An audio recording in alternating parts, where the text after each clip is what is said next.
At the beginning of the story, we see an American football match where a man named Nicky is sitting comfortably with his girlfriend Jess in the VIP stands. The match is going on, but Nicky is more focused on the crowd than on the game. He notices a beautiful girl getting up from her seat and leaving. At that moment, a mischievous idea comes to his mind. He makes a small bet with Jess, saying, "Let's see how many people look back at that girl." One of the men sitting nearby, Lewin, says he also wants to join the bet. And Nicky agrees. Everyone jokingly places a $10 bet and starts counting. When the girl leaves the stand, the final count shows that 7 people looked back at her.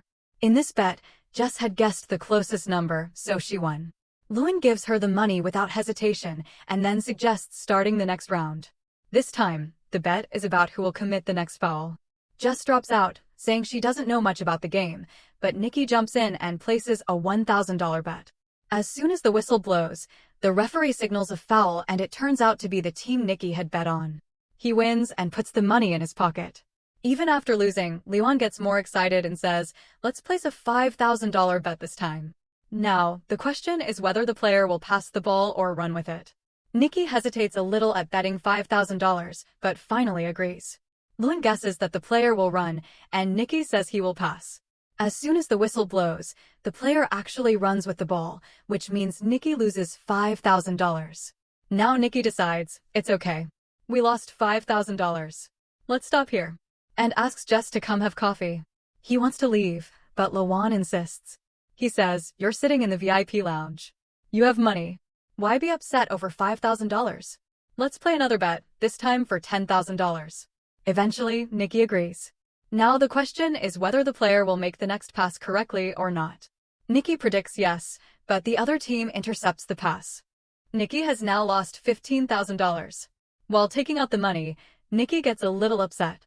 He thinks for a moment and says, "Let's place a $50,000 bet this time." Jess is shocked to hear this, but Nicky looks angry. At this point, luck is not on his side. He loses the next bet again and has to give away another $50,000. Now Jess urges him to stop immediately, but Nicky's anger and ego take over. Without thinking, he places the next bet of $100,000. Juan laughs and teases him, saying, "Do you even have that much money?" Nicky silently throws a whole bundle of cash on the table. Seeing this, Juan also gets excited. This time, Nicky bets that the next pass will be intercepted and won't be completed, but the pass is successful. Now, Nicky has suffered a loss of $100,000. He can't figure out how to get out of this mess. Jess is also shocked by his behavior, but now the game has reached a very serious stage. Nicky says, "I have 1 million left. Let's bet it all. Let's see who wins this time." The final decision will be made by playing cards. Since Lewin has been winning continuously, he's now going crazy with excitement. He starts looking at Nicky like an ATM machine. Lewin draws his card. It's a 5 of clubs. Now just has to draw a card higher than 5. His chances of winning are very high. Nicky picks up a card and flips it over with great confidence, but it's the 3 of hearts. Seeing this, Jess immediately fell off her chair. When Nicky started the game, he only intended to bet $10, but now he had lost more than $1 million. After such a shameful defeat, he had nothing left to say. So, he quietly held Jess's hand and started walking out. He was deeply upset, but Lewin began teasing him even more. He said, "This is what happens when you mess with the master." Nicky stopped and placed another bet, this time for $2 million. Now, the idea was a little different. Nicky challenged that Lewin could choose the player's jersey number using a telescope. The win would be his. Lewin got a little confused. He said, "This is like mind-readating." It felt like Nicky was setting himself up for failure. Lewin also started suspecting that Nicky might be cheating. To remove his doubt, Nicky said, "Okay, I won't guess. This time, Jess will do it." Jess looked angrily at Nicky. She couldn't understand what was happening. She said, "Among so many people, what are the chances I'll guess the correct jersey number?" Saying this, she tried to leave, but Lewin's security guard stopped her, and a small fight broke out between them. Jess calmed herself down a little. Nicky told her to just look around the ground and say whichever number felt like her own. Lewin picked up the binoculars and chose a player. Then Jess took the binoculars and scanned the entire field. She could see jersey numbers everywhere. How could she guess? Then her eyes fell on a familiar face, and she remembered Nicky's words that she should choose the number that felt like her own. Their friend Farhad was wearing jersey number 55. Jess understood that this was all part of Nicky's plan. She said number 55, and it was the correct answer. Lawan was stunned. Jess also started wondering how Nicky had known Lawan would choose that number. But at that moment, it didn't matter. They had already won the bet. Both of them made a $1 million profit and got back all the lost money. They left the stadium with 2 big bags full of cash. In the car, Nicky told Jess that everything had been part of their plan.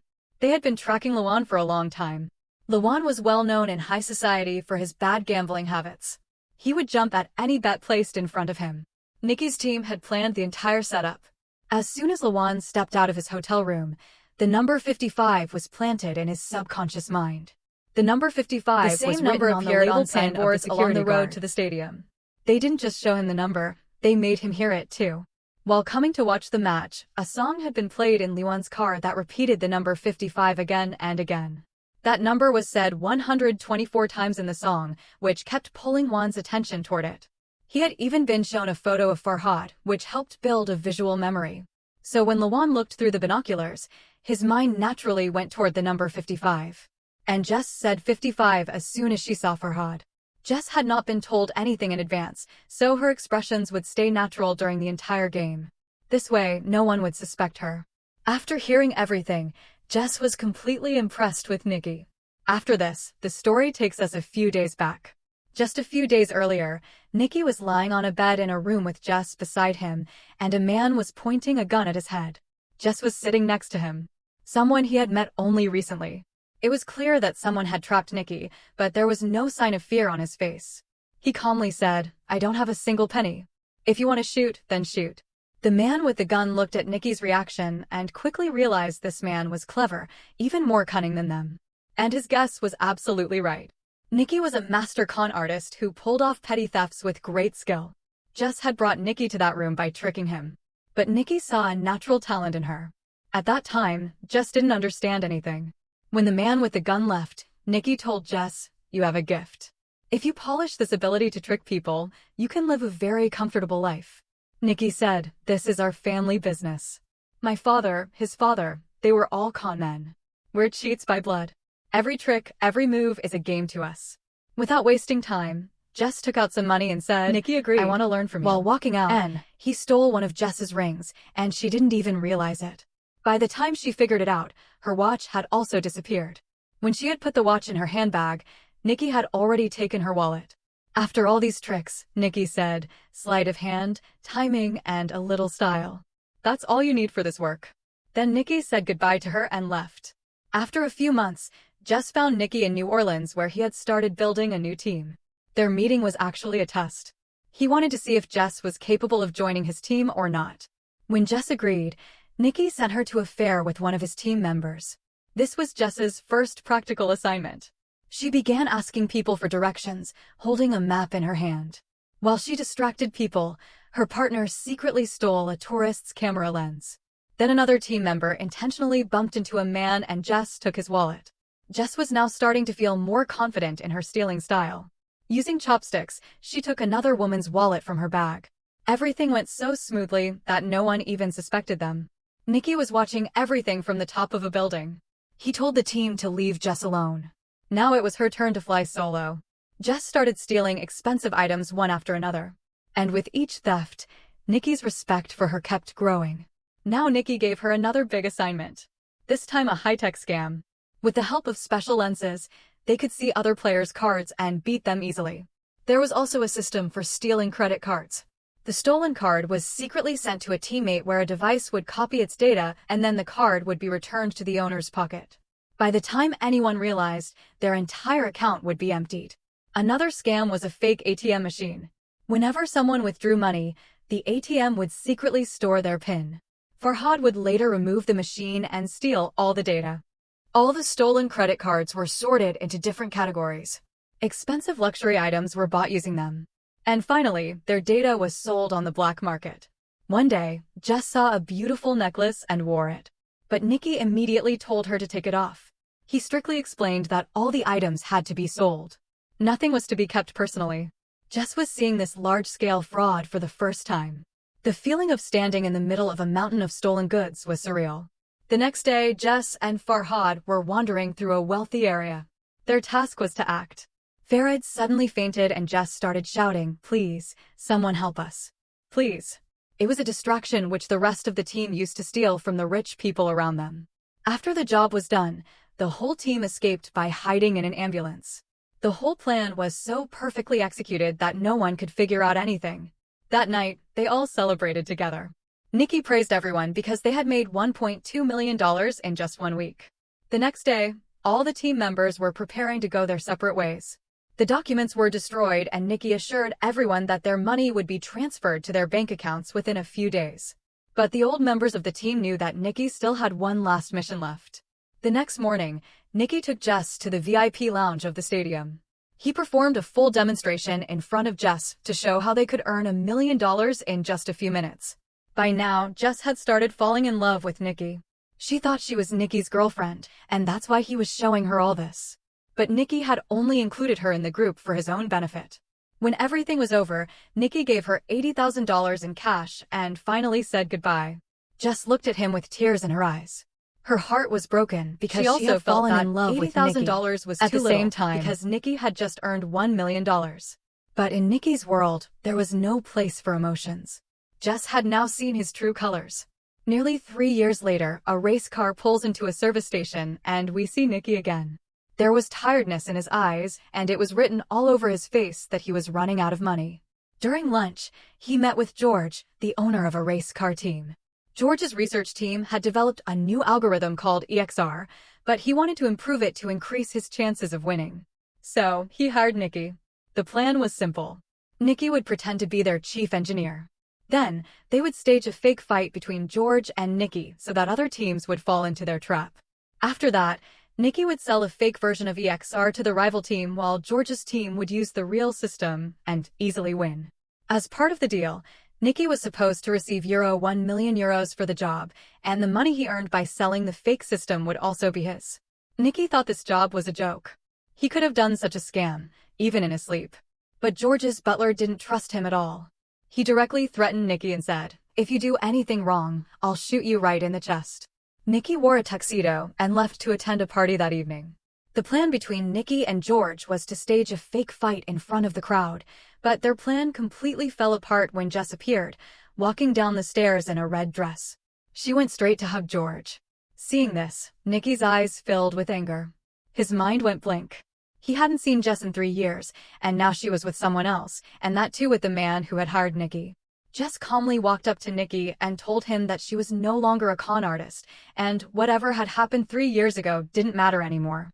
She also said that George didn't know anything about their past relationship, Nicky got and it furious. would be best to keep it that way. He picked up a glass of vodka and drank it in one go. Earlier, he had planned to act like he was angry, but now he truly was. The fight with George in front of everyone was no longer a drama. It was real. Their fight caught the attention of the rival racing team, just as planned. Soon, security came and threw Nicky out of the party, but now he had the business card of the rival team in his hand. The next morning, Nicky met the owner of the McLaren team. He spoke directly, saying, "I want to sell you the EXR system. It will cost €3 million. The team owner had no shortage of money, so there was no need to bargain. He immediately tested the system on the track, and when he saw the results, his face lit up. Nicky promised that the complete software would be delivered in 48 hours. Meanwhile, Jess met Farhad on the road. Farhad had been sent by Nicky. He told Jess that it was necessary for Nicky to leave 3 years ago. He had no other choice. Farhad also said that Nicky still loved her. Then he handed Jess a box which had the same necklace that Jess had once liked. Whether it was real or fake didn't matter. Jess's heart melted after seeing it. She told Farhad that she couldn't trust Nicky, but her eyes said something else. She still had feelings for him. Well, on the day of the deal, Nicky showed up and handed over the software to the owner of the McLaren team. In return, a strong man gave him a case containing €3 million.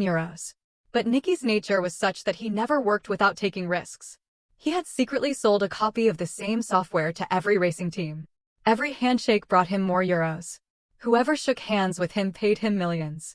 Until the race began, no one had any idea that every team had been sold the exact same EXR system. That night, instead of running away, Nicky messaged Jess, saying that if she came in time, they could escape together. Nicky waited, but no one came. Just when he gave up and turned to leave, Jess appeared, but it was too late to run. Because at that moment, the same strong man who had given him €3 million on behalf of the McLaren team showed up in front of Nicky. In reality, he was George's man. He had found out the truth, that Nicky had sold the original software instead of the fake one. He didn't care about the €1 million. Now he wore his full racing gear and intentionally crashed into Nicky's car. After a terrible accident, both Nicky and Jess were captured. They were tied up and all the stolen cash was laid out in front of George. George was furious. He had spent €40 million creating that software, and now everything was ruined. The worst part was he still couldn't figure out how Nicky had stolen the real software. When Nicky didn't say anything, George pressed Jess's nose shut, cutting off her air. Seeing this, Nicky broke down. He confessed everything. How he had made Jess fall for him again by rekindling her old love. He said he gave her the same necklace she had once liked, but this time it had a special chip inside. As soon as George opened the software, that chip stole his password and copied the data. Jess was heartbroken when she heard this. Tears streamed down her face, but George and his men started laughing. They liked the story but didn't believe a word of it. George then said Jess was never really my girlfriend. I know she was only with me for my money. Jess admitted that she was only pretending to love George to steal his expensive watch collection. Nicky was shocked. So Jess had faked her love for George just to make Nicky jealous. Now both of them were caught. George turned to the butler and asked how Nicky managed to steal the software.